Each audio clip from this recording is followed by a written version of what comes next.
Sebelum wafat, Stevie Agnecia ungkap sosok penyantetnya.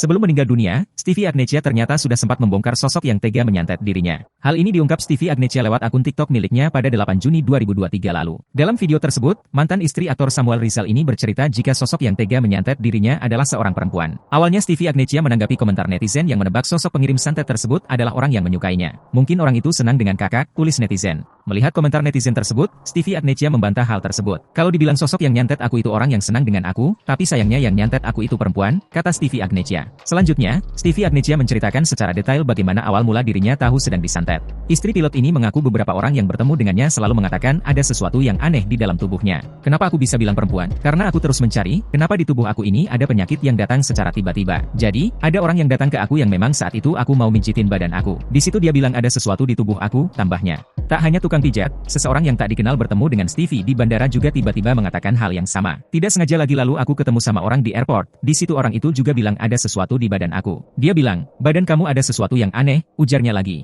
Hingga ustaz kenalan teman-teman Stevie pun mengatakan yang demikian. Dari sanalah, Stevie akhirnya diberitahu bahwa yang mengirim santet kepadanya adalah seorang perempuan. Sampai teman-teman aku yang kebetulan adalah ustaz memiliki kelebihan yang membicarakan hal yang sama di badan aku ada sesuatu dan ternyata sosoknya perempuan, tambahnya. Stevie juga bercerita jika perempuan tersebut memang ingin menghancurkan hidupnya. Tak hanya usaha dan rumah tangga, namun perempuan itu dikatakan Stevie juga mengincar nyawanya. Intinya orang ini yang nyantet aku maunya sampai aku mati meninggal. Udah bikin usahanya sepi atau pengen pisah sama suami tapi intinya dia maunya aku udah gak ada di bumi ini aja, beber Stevie pilu. Tak hanya menemukan fakta itu, Stevie semakin syok saat tahu ternyata santet tersebut sudah dikirim 3 tahun lalu. Mereka mengatakan jika hal ini sudah ada sejak 3 tahunan di badan aku, mereka bilang untungnya badan kamu kuat banget. Biasanya kalau orang sudah tidak kuat. Aku sempat ditanya pada tahun 2019 kamu pernah berantem sama siapa dan itu cluenya, tutupnya. Kini siapa sangka, Stevie Agnecia meninggal dunia di usia 32 tahun. Ibu 3 anak ini menghembuskan nafas terakhirnya pada Kamis, 21 Maret 2024, pukul 19.32 waktu Indonesia Barat. Stevie diketahui sempat dirawat di rumah sakit sebelum akhirnya berpulang.